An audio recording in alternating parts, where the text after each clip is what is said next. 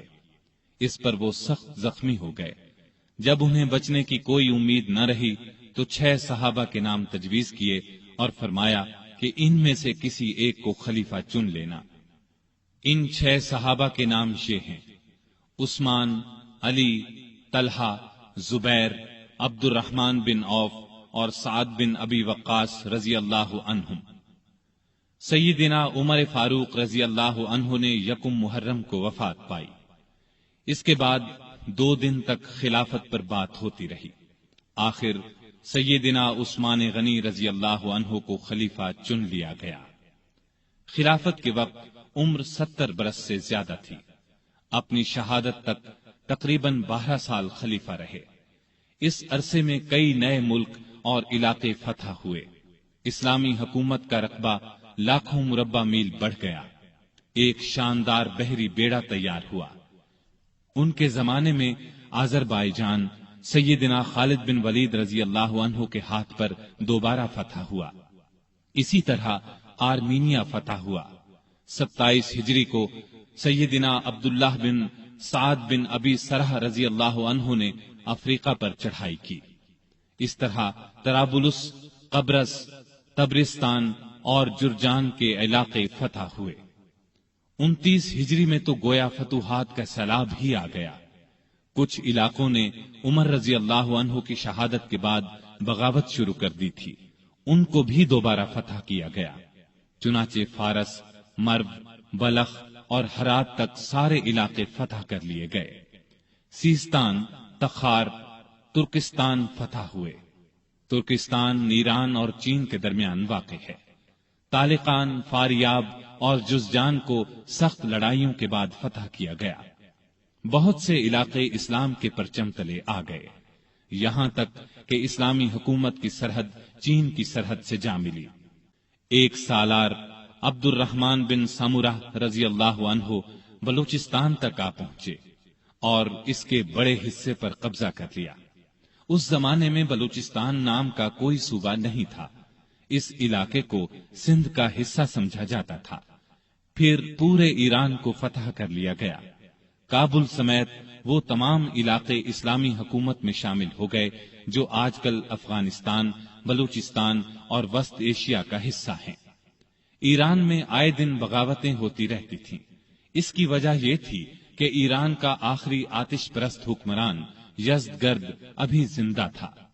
سیدنا عمر فاروق رضی اللہ عنہ کے زمانے میں وہ بھاگ کر ترکستان چلا گیا تھا۔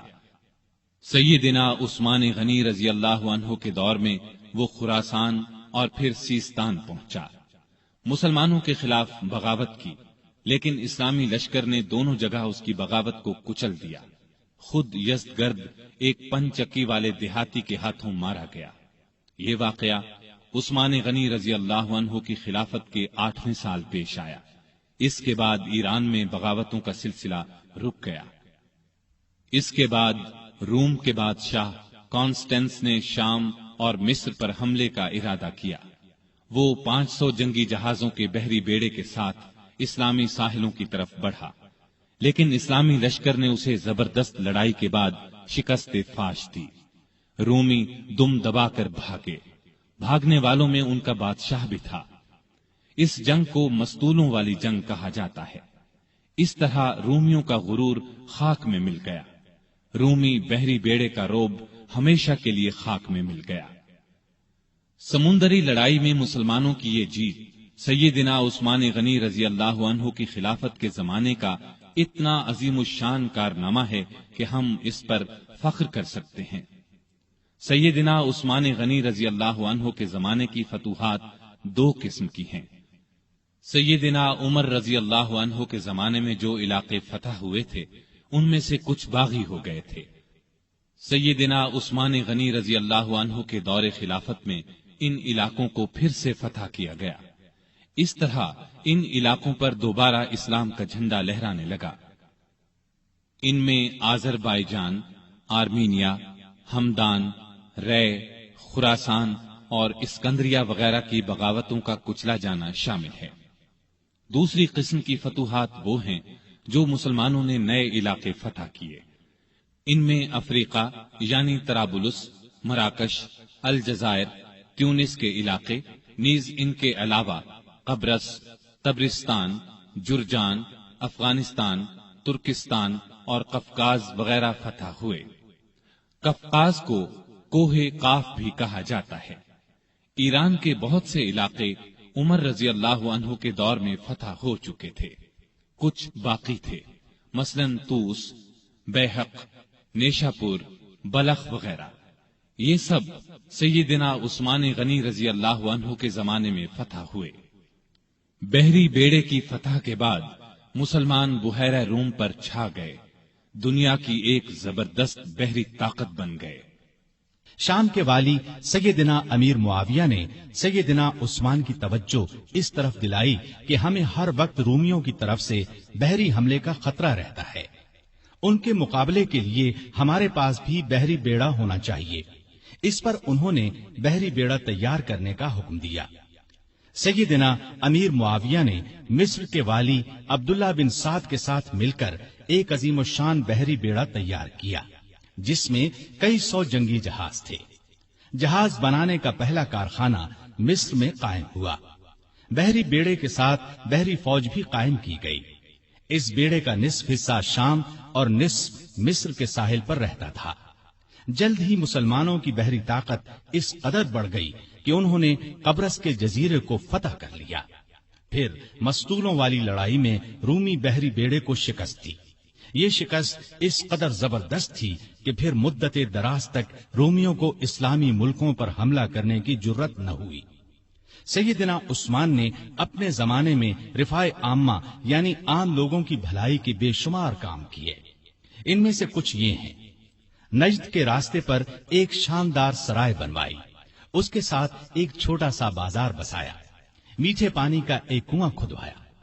خیبر کی طرف سے کبھی کبھار سیلاب آتا تھا، مدینے سے کچھ فاصلے پر ایک بند تعمیر کرا دیا تاکہ سیلاب کا رخ مدینے کی طرف نہ ہو۔ نہریں کھدوا کر بھی اس کا رخ موڑا گیا۔ اس بند کو بند محظور کہا جاتا ہے۔ کوفے میں مسلمانوں کے لیے ایک عظیم الشان مہمان خانہ بنوایا۔ پورے ملک میں اونٹوں اور گھوڑوں کی پرورش کا بہت اچھا انتظام کیا۔ ان کے لیے جگہ جگہ چراگاہیں بنوائیں، ان کے قریب چشمے بنوائے۔ بعض چراگاہیں اتنی بڑی تھیں کہ ان میں کئی ہزار اونٹ اور گھوڑے پرورش پاتے تھے۔ ان چراگاہوں کی نگرانی کرنے والوں کے لیے ان کے ساتھ مکان بنوائے۔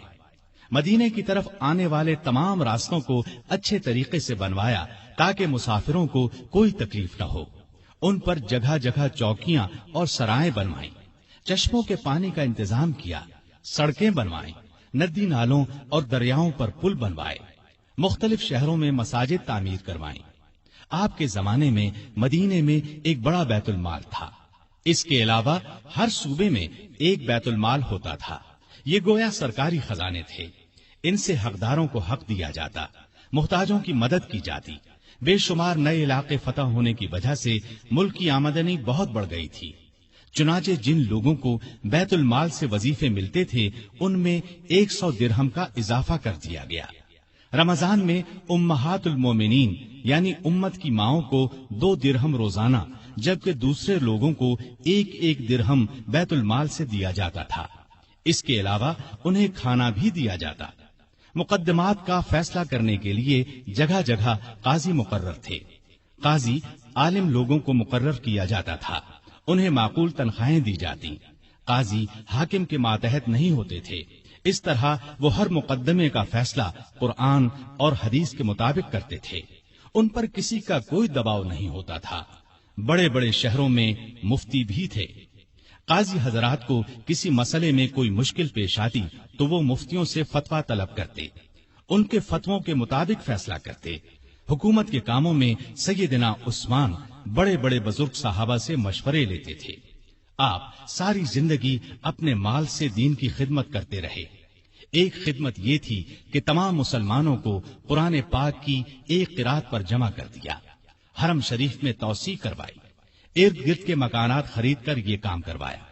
آپ نے خانہ کعبہ پر پہلی بار نہایت قیمتی غلاف چڑھایا. اس سے پہلے معمولی غلاف ہوتا تھا. مسجدوں میں خوشبوؤں کی دھونی آپ کے زمانے سے شروع ہوئی. صفوں کو سیدھا رکھنے کے لیے آدمی مقرر کیے. سیدنا عثمان غنی رضی اللہ عنہ اسلام کی تبلیغ اور اشاعت کا بہت خیال رکھتے تھے. دوسرے مذاہب کے لوگوں سے بہت اچھا سلوک کرتے تھے. مختصر یہ کہ آپ کے دور میں بہت شاندار کام ہوئے. اسلام نے بہت ترقی کی، لیکن افسوس آپ کی خلافت کے آخری چند سال بہت مشکلات میں گزرے. اس کی وجہ وہ فتنے تھے جو اندر ہی اندر پک رہے تھے، سلگ رہے تھے. فتنوں کی یہ آگ پھر بھڑک اٹھی. سیدنا عثمان غنی رضی اللہ عنہ کے خلاف فتنے برپا کرنے والے وہ لوگ تھے جو اپنے آپ کو مسلمان کہتے تھے، لیکن اصل میں وہ مسلمان نہیں تھے.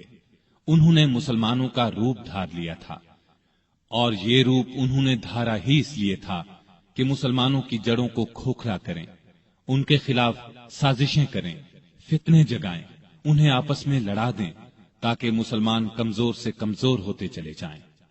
سیدنا عثمان غنی رضی اللہ عنہ کے خلاف سازشوں کا بازار جن لوگوں نے گرم کیا، ان کا سردار عبداللہ بن سبا تھا. یہ یہودی نسل کا ایک مکار آدمی تھا. اس نے پرہیزگاری کا لباس اوڑھ رکھا تھا. لوگ اس کی باتوں میں آتے چلے گئے. بے شمار لوگوں کو اس نے اپنا ہم خیال بنا لیا. اس نے سیدنا عثمان غنی رضی اللہ عنہ اور ان کے گورنروں کے خلاف لوگوں کو بھڑکانا شروع کر دیا. وہ ان کے ہر کام میں نقص نکالنے لگا، ان پر بے جا الزامات لگانے لگا. بہت سے کمزور ایمان والے لوگ اس کے گرد جمع ہو گئے. ان میں ایسے لوگ بھی تھے جو نئے نئے مسلمان ہوئے تھے، ان میں ابھی پختگی نہیں آئی تھی. کوفہ، بصرہ اور مصر میں اس نے سازشوں کا جال بچھا دیا. یہ جال اس قدر مہارت سے بچھایا گیا کہ بعض نیک دل لوگ بھی شک میں پڑ گئے کہ کہیں واقعی تو ایسا نہیں ہے.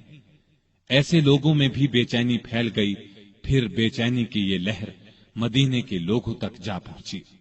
عبداللہ بن سبا اور اس کے حامیوں نے فتنے اور سازش کی یہ آگ الزامات کے ذریعے لگائی. اس نے الزام لگایا کہ عثمان غنی رضی اللہ عنہ نے اپنے رشتہ داروں کو خوش کرنے کے لیے انہیں بڑے بڑے عہدوں پر مقرر کر رکھا ہے. انہوں نے بیت المال سے بڑی بڑی رقمیں ایسے لوگوں کو دیں جو ان کے حقدار نہیں تھے، بلکہ زیادہ تر ان کے رشتہ دار تھے. طرابلس کی جنگ سے جو مال غنیمت حاصل ہوا اس کا 5واں حصہ بیت المال کا حق تھا، لیکن انہوں نے مصر کے گورنر عبداللہ بن سعد کو دے دیا. جب سیدنا عثمان غنی رضی اللہ عنہ تک یہ باتیں پہنچی تو انہوں نے بھرے مجمع میں ان الزامات کے یہ جوابات دیے.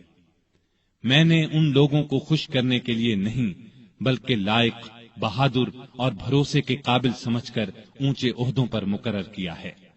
میں اپنے خاندان والوں سے واقعی محبت کرتا ہوں، لیکن ان کی خاطر ظالم نہیں بن سکتا.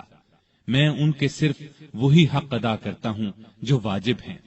ان کو دل کھول کر دیتا ہوں تو بیت المال سے نہیں، اپنے ذاتی مال میں سے دیتا ہوں. مسلمانوں کا مال میں اپنے لیے حلال سمجھتا ہوں اور نہ کسی دوسرے کے لیے. طرابلس کی لڑائی میں عبداللہ بن سعد اسلامی فوج کے سپاہ سالار تھے. میں نے ان سے وعدہ کیا تھا کہ اگر آپ لڑائی میں کامیاب ہوئے تو غنیمت کے مال کا 5واں حصہ آپ کو دیا جائے گا. فتح کے بعد میں نے اپنے وعدے کے مطابق یہ حصہ انہیں دیا، لیکن جب دوسرے مسلمانوں نے اس بات کو پسند نہ کیا تو میں نے یہ حصہ ان سے لے کر بیت المال میں جمع کرا دیا. اب اس میں اعتراض والی بات کون سی رہ گئی؟ اس کے علاوہ ان پر ایک چراگاہ کے بارے میں بھی الزام تھا۔ یہ چراگاہ مدینے کے قریب بنائی گئی تھی۔ سیدنا عثمان غنی رضی اللہ عنہ نے اس کو حکومت کی ملکیت قرار دیا، عام لوگوں کو اس سے فائدہ اٹھانے سے روک دیا۔ اس الزام کے جواب میں انہوں نے یہ کہا کہ اس چراگاہ کو مجھ سے پہلے ہی سرکاری بنا دیا گیا تھا تاکہ سرکاری گھوڑے اور اونٹ وہاں چر سکیں۔ میں نے اس میں عام لوگوں کو مویشی چرانے سے نہیں روکا۔ میرے پاس تو صرف 2 اونٹ ہیں جو میں نے حج کے لیے رکھ چھوڑے ہیں۔ خلافت سے پہلے میں سب سے زیادہ اونٹوں اور بکریوں کا مالک تھا۔ اب ان 2 اونٹوں کے سوا میرے پاس کوئی جانور نہیں ہے، یعنی میں اس چراگاہ میں اپنے مویشی نہیں چراتا۔ ان کے علاوہ سیدنا عثمان پر اور بھی ایسے الزامات لگائے گئے تھے جن کی سرے سے کوئی حقیقت ہی نہیں تھی۔ بعض باتوں کا بتنگڑ بنا دیا گیا تھا۔ ادھر فساد پھیلانے والے لوگ کسی بات کے جواب پر کوئی توجہ نہیں دیتے تھے۔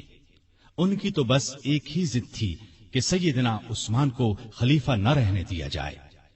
جب یہ لوگ دوسروں کو کھلم کھلا بغاوت پر ابھارنے لگے تو سیدنا عثمان نے صوبوں کے تمام گورنروں کو مدینے میں طلب کر کے ان سے مشورہ کیا کہ اس شورش کو کیسے رفع کیا جائے۔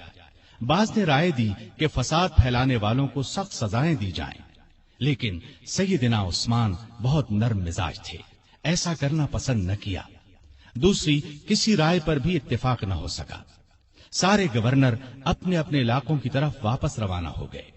ان کے جانے کے بعد سیدنا عثمان نے شورش دور کرنے کے لیے 3 کام کیے۔ ایک یہ کہ کوفے کا گورنر سعید بن عاص کی جگہ بزرگ صحابی ابو موسیٰ اشعری کو مقرر فرمایا، کیونکہ کوفے کے باغی سعید بن عاص کے دشمن بن چکے تھے اور انہوں نے یہ مطالبہ کیا تھا کہ ابو موسیٰ اشعری کو کوفے کا گورنر بنایا جائے۔ دوسرا یہ کہ چند صحابہ کو تمام صوبوں میں یہ تحقیق کرنے کے لیے بھیجا کہ لوگوں کی جائز شکایات کیا ہیں اور ان کو کیسے دور کیا جا سکتا ہے۔ تیسرا یہ کہ ملک بھر میں اعلان کرا دیا کہ جس کسی کو مجھ سے یا میرے کسی حاکم سے کوئی شکایت ہو وہ حج کے موقع پر پیش کرے، میں یہ شکایت دور کر دوں گا اور ظالم سے مظلوم کا حق دلاؤں گا۔ جس وقت سیدنا عثمان حالات کو سدھارنے کی یہ کوششیں فرما رہے تھے، عین اس وقت دوسری طرف مصر، کوفہ اور بصرہ کے سازشی لوگوں نے آپس میں خطوط لکھ کر خفیہ طریقے سے طے کیا کہ اچانک مدینے پہنچ کر سیدنا عثمان سے تلوار کے زور پر اپنے مطالبات منوائے جائیں۔ آخر یہ لوگ جن کی تعداد ہزاروں میں تھی ایک ہی وقت مدینے پہنچے۔ شہر سے 2-3 میل دور پڑاؤ ڈالا۔ پہلے ان لوگوں نے مدینے کے سب سے بزرگ صحابہ علی، طلحہ، زبیر اور سعد بن ابی وقاص رضی اللہ عنہم کو اپنے ساتھ ملانے کی کوشش کی، لیکن چاروں نے ان کا ساتھ دینے سے انکار کر دیا۔ اس کے بعد سیدنا علی جناب عثمان کی طرف سے باغیوں کے پاس گئے اور ان کے ایک ایک الزام کا جواب دے کر انہیں واپس جانے کی ترغیب دی، ساتھ ہی انہیں یقین دلایا کہ سیدنا عثمان تمہارے جائز مطالبات ماننے کے لیے تیار ہیں۔ اس پر سارے باغی واپس جانے پر رضامند ہو گئے اور اپنے اپنے علاقے کی طرف روانہ ہو گئے۔ اس واقعے کو چند ہی روز گزرے تھے کہ ایک دن مدینے کی گلیاں گھوڑوں کی ٹاپوں اور انتقام انتقام کی آوازوں سے گونج اٹھی۔ لوگ گھبرا کر باہر نکلے۔ انہوں نے دیکھا کہ مصری باغیوں کی جماعت پھر واپس آ گئی ہے۔ سیدنا علی آگے بڑھے اور ان سے واپس آنے کا سبب پوچھا تو انہوں نے جواب دیا کہ ہم واپس جا رہے تھے، راستے میں ایک شخص کو دیکھا جو مدینے کی طرف سے آ رہا تھا اور بڑی تیزی سے مصر کی طرف جا رہا تھا۔ ہمیں اس کی چال ڈھال سے شبہ گزرا، روک کر اس کی تلاشی لی تو اس کے پاس سے ایک خط ملا۔ وہ خط مصر کے گورنر کے نام تھا۔ خط امیر المومنین عثمان کی طرف سے تھا۔ اس میں انہوں نے لکھا تھا کہ جو لوگ مدینے سے مصر واپس آ رہے ہیں ان سب کو قتل کر دیا جائے۔ خط پر سیدنا عثمان کی مہر بھی لگی تھی۔ اس خط کو دیکھ کر ہم نے سمجھ لیا کہ ہمارے ساتھ دھوکہ کیا جا رہا ہے۔ اب ہم اس دھوکے کا انتقام لینے کے لیے واپس آئے ہیں۔ جب یہ معاملہ سیدنا عثمان غنی رضی اللہ عنہ کے سامنے رکھا گیا تو وہ بہت حیران ہوئے اور قسم کھا کر کہا، نہ میں نے یہ خط لکھا نہ کسی سے لکھوایا۔ اس پر لوگوں نے خیال ظاہر کیا کہ یہ خط سیدنا عثمان کے مشیر مروان بن حکم نے ان کی اجازت کے بغیر لکھا ہے۔ ادھر باغی تو فساد پر تلے ہوئے تھے۔ انہوں نے کہا خط چاہے کسی نے لکھا ہو، اس کے ذمہ دار خلیفہ ہی ہیں، اس لیے وہ خلافت سے الگ ہو جائیں۔ اسی دوران میں کوفہ اور بصرہ کے لوگ بھی واپس آ گئے۔ ان سے پوچھا گیا کہ تم لوگوں کے راستے تو الگ الگ ہیں، پھر تم کس طرح راستے سے پلٹ آئے ہو؟ انہوں نے کوئی جواب نہ دیا اور مصریوں میں شامل ہو گئے۔ سیدنا عثمان غنی رضی اللہ عنہ نے باغیوں کو جواب دیا، جب تک مجھ میں جان ہے خلافت سے الگ نہیں ہوں گا۔ میں تمہاری ہر جائز شکایت کو دور کرنے کے لیے تیار ہوں، لیکن تمہارے کہنے سے خلافت کی قمیص کو نہیں اتاروں گا، اس لیے کہ یہ قمیص مجھے اللہ نے پہنائی ہے، اور مجھے رسول اللہ صلی اللہ علیہ وسلم نے فرمایا تھا کہ اللہ تعالیٰ تجھے قمیص پہنائے گا، پھر اسے اتارنے کے لیے لوگ آئیں گے تو اسے نہ اتارنا۔ میں نہ تو تلوار کے زور پر خلیفہ بنا تھا اور نہ کوئی تلوار کے زور پر مجھے خلافت سے الگ کر سکتا ہے۔ میں رسول صلی اللہ علیہ وسلم کی وصیت کے مطابق آخری دم تک صبر کروں گا۔ ان کا یہ جواب سن کر سارے باغی آگے بڑھے اور امیر المؤمنین سیدنا عثمان غنی کے گھر کو گھیرے میں لے لیا۔ باغیوں نے ان کے گھر کو کئی دن تک گھیرے میں رکھا۔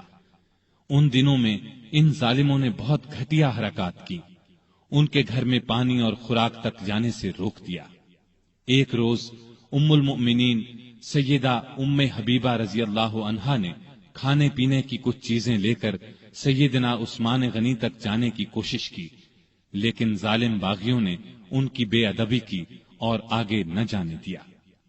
ایک روز سیدنا علی رضی اللہ عنہ نے اپنے چند آدمیوں کے ذریعے پانی کی 3 مشکیں بھجوائیں۔ ان آدمیوں کو باغیوں نے روکا، لیکن وہ لڑ بھیڑ کر اور کئی زخم کھا کر پانی کی مشکیں اندر لے جانے میں کامیاب ہو گئے۔ 1-2 بار پڑوس کے گھروں سے بھی خوراک اور پانی کی مدد پہنچی، لیکن یہ اتنی کم ہوتی تھی کہ بڑی مشکل سے 1-2 دن گزرتے تھے۔ مدینے میں جتنے بھی بزرگ اور جلیل القدر صحابہ موجود تھے، ان سب نے باغیوں کو بہت سمجھایا، لیکن باغیوں نے ان کا بھی لحاظ نہ کیا، کوئی بات نہ مانی۔ خود امیر المؤمنین سیدنا عثمان غنی رضی اللہ عنہ نے کئی مرتبہ باغیوں کو سمجھانے کی کوشش کی، مکان کی چھت پر جا کر کئی مرتبہ ان کے سامنے بہت با اثر تقاریر کی، انہیں یاد دلایا کہ رسول اللہ صلی اللہ علیہ وسلم جب مدینے تشریف لائے تھے تو مسجد نبوی کے لیے جگہ تنگ تھی۔ آپ نے اعلان فرمایا تھا کہ جو شخص مسجد کے لیے زمین خریدے گا اسے جنت میں جگہ ملے گی۔ میں نے ہی یہ جگہ خرید کر مسجد میں شامل کی تھی، لیکن آج تم مجھے اس مسجد میں نماز پڑھنے سے روکتے ہو۔ ہجرت کے بعد سارے مدینے میں بس ایک ہی کنواں تھا۔ رسول اللہ صلی اللہ علیہ وسلم نے اعلان فرمایا تھا کہ جو شخص اس کنویں کو خرید کر مسلمانوں کے لیے پانی عام کرے گا اس کے لیے جنت ہے۔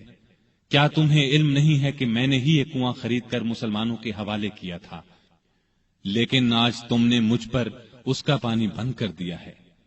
رسول اللہ صلی اللہ علیہ وسلم کے ساتھ میرا کیا تعلق تھا، کیا تم یہ بھی نہیں جانتے؟ ان کی یہ تمام باتیں بھی پتھر دل باغیوں کو ہلا نہ سکی۔ ان ظالموں نے امیر المؤمنین کے مکان کو آنے والے تمام راستوں پر پہرے بٹھا دیے تاکہ مدینے کے لوگ ان کی مدد کو نہ پہنچ سکیں۔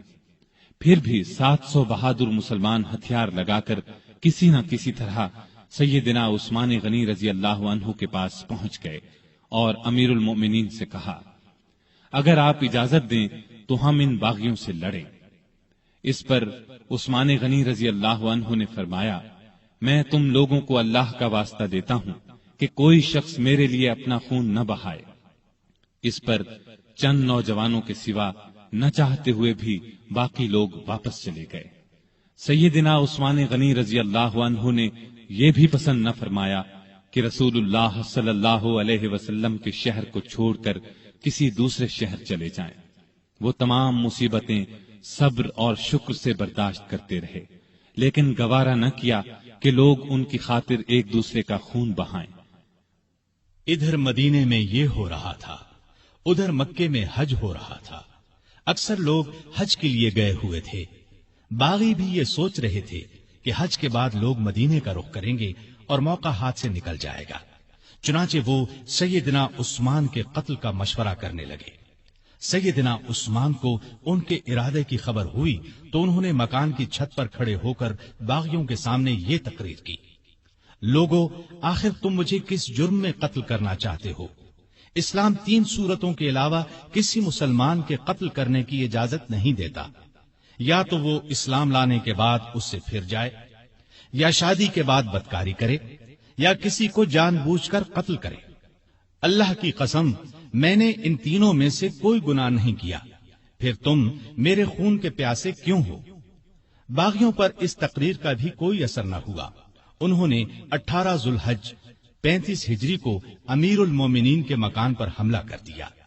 گھر کے بڑے دروازے پر حسن بن علی، عبداللہ بن زبیر، محمد بن طلحہ رضی اللہ عنہم اور کچھ دوسرے نوجوان پہرا دے رہے تھے۔ انہوں نے باغیوں کا زبردست مقابلہ کیا اور زخم کھا کر بھی انہیں اندر داخل نہ ہونے دیا۔ اب 4 باغی ساتھ کے ایک مکان کے ذریعے دیوار پھاند کر اندر داخل ہو گئے۔ اس وقت سیدنا عثمان روزے سے تھے اور قرآن پاک کی تلاوت کر رہے تھے۔ ظالموں نے لوہے کی ایک سلاخ، نیزے اور تلوار سے ان پر وار کیے۔ ان کی زوجہ محترمہ سیدہ نائلہ انہیں بچانے کے لیے آگے بڑھیں تو تلوار کے وار سے ظالموں نے ان کی انگلیاں کاٹ دیں۔ اس طرح ظالموں نے 82 سالہ نہت امیر المومنین سیدنا عثمان رضی اللہ عنہ کو شہید کر دیا۔ انا للہ و انا الیہ راجعون۔ انہیں شہید کر دیا جنہوں نے اپنے آپ کو بچانے کے لیے ان کا خون بہانا پسند نہیں فرمایا تھا، ورنہ وہ فوج بلا کر ان سب کو قتل کروا سکتے تھے۔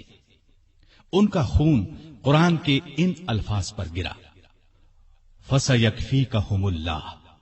وہ جمعے کے دن کا تیسرا پہر تھا۔ ان کی شہادت کی خبر سن کر لوگ سناٹے میں آ گئے۔ ان کے گمان میں بھی نہیں تھا کہ بات یہاں تک پہنچ جائے گی۔ جنازہ رات کے وقت لے جایا گیا، ڈر تھا کہ باغی ناش کی بے حرمتی نہ کریں۔ اس مظلوم شہید کو بقیع الغرقد المعروف جنت البقیع میں دفن کیا گیا۔ آپ بہت خوبصورت تھے، ہمیشہ صاف ستھرا لباس پہنتے تھے، لیکن ایسا لباس نہیں پہنتے تھے جس سے غرور پیدا ہو۔ گھر کے افراد کو بھی ایسا لباس نہیں پہننے دیتے تھے۔ غذا عام طور پر سادہ اور نرم کھاتے تھے۔ اپنی روزی کپڑے اور غلے وغیرہ کی تجارت سے کماتے تھے۔ بہت دیانتدار اور کامیاب تاجر تھے۔ اپنی دولت اللہ کے راستے میں لٹاتے رہتے تھے۔ بہت زیادہ صفائی پسند تھے۔ جس دن سے مسلمان ہوئے تھے ہر روز غسل فرماتے تھے۔ خوشبو بہت پسند تھی۔ فرض نمازوں اور روزوں کی سختی سے پابندی کے علاوہ نفلی عبادت بھی بہت کرتے تھے۔ اکثر 30 دن روزہ رکھتے، رات کو صرف اتنا کھاتے کہ انسان زندہ رہ سکے۔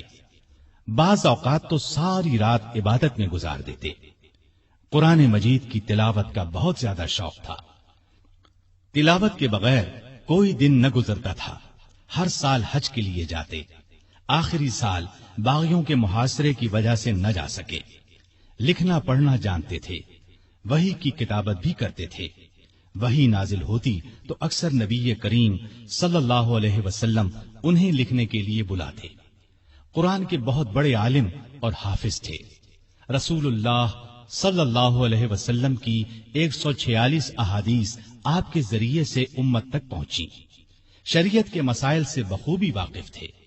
لوگ ان سے مسئلے پوچھتے تھے۔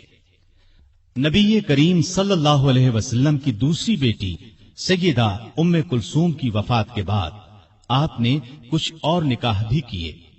9 یا 7 بیٹیاں اور 8 بیٹے ہوئے۔ 2 بیٹے بچپن ہی میں فوت ہو گئے۔ ان کے ایک بیٹے ابان نے شہرت پائی، بنو امیہ کی حکومت میں اونچے عہدوں پر کام کیا۔ حیا سیدنا عثمان میں بہت زیادہ تھی، حتیٰ کہ فرشتے بھی ان سے حیا کرتے تھے۔ اللہ کا خوف بہت تھا۔ موت، قبر اور قیامت کا ہر وقت خیال رہتا۔ آپ کی سخاوت انتہا کو پہنچی ہوئی تھی، کوئی دن ایسا نہیں گزرتا تھا جس میں وہ خیرات نہ کرتے ہوں۔ وہ اللہ تعالی کے اس ارشاد کی مکمل تصویر تھے۔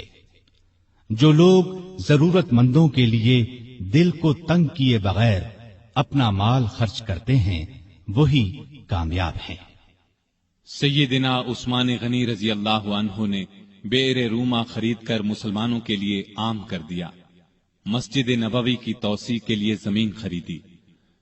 سیدنا علی رضی اللہ عنہ کی سیدہ فاطمہ رضی اللہ عنہا سے شادی کا موقع آیا تو انہوں نے اپنی زرہ سیدنا عثمان رضی اللہ عنہ کے ہاتھ 480 درہم میں بیچ دی۔ عثمان رضی اللہ عنہ نے اس رقم کے ساتھ وہ زرہ بھی انہیں واپس تحفے میں دے دی۔ تبوک کے موقع پر تو ان کی دریا دلی کی انتہا نہ رہی۔ قحط کے موقع پر غلے سے لدے ہوئے اونٹ لوگوں میں تقسیم کر دیے۔ ہر جمعے کو ایک غلام آزاد کرتے تھے، کسی جمعے نہ کر پاتے تو آئندہ جمعے 2 غلام آزاد کرتے۔ اپنی خلافت کے زمانے میں بیت المال سے اپنی ذات کے لیے 1 درہم بھی نہ لیا، اگرچہ وہ کم از کم 5000 درہم ہر سال لینے کے حقدار تھے۔ 12 سالہ خلافت میں 60,000 درہم گویا انہوں نے مسلمانوں کے لیے چھوڑ دیے۔ آپ رضی اللہ عنہ میں سادگی انتہا کو پہنچی ہوئی تھی۔ اپنے کام اپنے ہاتھوں سے کرتے تھے۔ ایک مرتبہ ایک غلام نے سیدنا عثمان غنی رضی اللہ عنہ کو دعوت دی، اس کی دعوت خوشی سے قبول کر لی۔ نہایت صابر تھے، تمام مصیبتیں نہایت صبر سے برداشت کی، اپنے حامیوں کو مخالفین پر تلوار نہ اٹھانے دی۔ نبی اکرم صلی اللہ علیہ وسلم سے آپ کو بے انتہا محبت تھی۔ ایک مرتبہ نبی کریم صلی اللہ علیہ وسلم کے گھر میں 4 دن کا فاقہ تھا۔ سیدنا عثمان غنی رضی اللہ عنہ کو پتہ چلا تو فوراً بہت سا آٹا، کھجوریں، 1 بکرا اور 300 درہم لے کر حضور صلی اللہ علیہ وسلم کے گھر پہنچے۔ اس وقت آپ صلی اللہ علیہ وسلم گھر میں نہیں تھے۔ انہوں نے یہ چیزیں بی بی عائشہ رضی اللہ عنہا کے حوالے کی۔ تھوڑی دیر بعد کچھ روٹیاں اور بھنا ہوا گوشت بھی دے آئے۔ نبی صلی اللہ علیہ وسلم گھر تشریف لائے تو سیدہ عائشہ صدیقہ رضی اللہ عنہا نے آپ صلی اللہ علیہ وسلم کو بتایا کہ عثمان یہ سامان دے گئے ہیں۔ آپ صلی اللہ علیہ وسلم یہ سن کر گھر نہیں ٹھہرے، فوراً مسجد میں تشریف لے گئے اور ہاتھ اٹھا کر دعا مانگی، اے اللہ، میں عثمان سے راضی ہو گیا ہوں، تو بھی عثمان سے راضی ہو جا۔ یہ الفاظ نبی کریم صلی اللہ علیہ وسلم نے 3 بار دہرائے۔ جس ہاتھ سے سیدنا عثمان غنی رضی اللہ عنہ نے نبی کریم صلی اللہ علیہ وسلم سے بیعت کی تھی، اس ہاتھ سے ساری زندگی گندی چیز کو نہیں چھوا۔ باغیوں کی شورش بڑھی تو امیر معاویہ رضی اللہ عنہ نے پیشکش کی کہ آپ میرے پاس شام آ جائیں، یہاں آپ ہر طرح سے محفوظ رہیں گے۔ اس پر فرمایا، چاہے میری گردن کٹ جائے، میں رسول اللہ صلی اللہ علیہ وسلم کے شہر کو نہیں چھوڑ سکتا۔ نبی کریم صلی اللہ علیہ وسلم کو بھی آپ سے اتنی ہی محبت تھی، اس لیے اپنی 2 بیٹیاں آپ کے نکاح میں دیں۔ سیدنا عثمان غنی رضی اللہ عنہ ان 10 صحابہ میں سے ایک ہیں جنہیں جنت کی خوشخبری نبی کریم صلی اللہ علیہ وسلم نے اس دنیا ہی میں دے دی تھی۔ رسول اللہ صلی اللہ علیہ وسلم کا یہ بھی فرمان ہے، عثمان رضی اللہ عنہ جنت میں میرے ساتھی ہیں۔ سیدنا عثمان غنی رضی اللہ عنہ کے چند قول یہ ہیں، اس نے اللہ کا حق نہیں جانا جس نے لوگوں کا حق نہیں جانا۔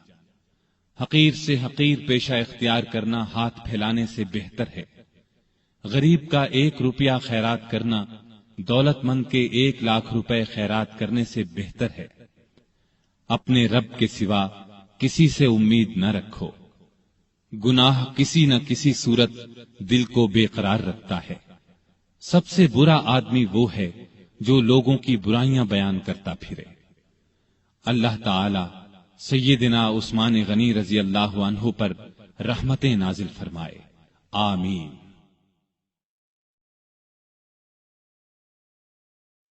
سامعین محترم، ابھی آپ دارالسلام اسٹوڈیو لاہور پاکستان سے تیسرے خلیفہ راشد عثمان غنی رضی اللہ عنہ سن رہے تھے۔ یہ خلفائے راشدین کا تیسرا حصہ تھا۔ چوتھے حصے میں آپ خلیفہ راشد سیدنا علی رضی اللہ عنہ کے بارے میں حالات واقعات سنیں گے۔ دارالسلام اسٹوڈیو تلاوت قرآن مجید، ترجمہ، سیرت النبی، قصص الانبیاء، صحابہ کرام، ائمہ اعظام اور محدثین کے حالات واقعات، نیز نماز، روزہ، حج اور دیگر عبادات کا صحیح طریقہ، بچوں اور عورتوں کے لیے انتہائی دلچسپ اور سچی کہانیاں، اور وہ سب کچھ جس سے نئی نسل کی تربیت اسلامی خطوط پر ہو سکے، آڈیو کیسٹس اور سیڈیز میں پیش کر رہا ہے۔ دارالسلام اسٹوڈیو دارالسلام پبلشرز اینڈ ڈسٹریبیوٹرز کا ایک حصہ ہے جو اسلامی کتب کی اشاعت کا بین الاقوامی ادارہ ہے، جس کا ہیڈ آفس سعودی عرب کے دارالحکومت ریاض میں واقع ہے، جس کے مینیجنگ ڈائریکٹر جناب عبد المالک مجاہد ہیں۔ دارالسلام کا دنیا کے 27 ملکوں میں نیٹ ورک ہے۔ پاکستان میں اس کا ایڈریس نوٹ کر لیں۔ دارالسلام اسٹوڈیو 50 لوور مال نزد MAO کالج، لاہور۔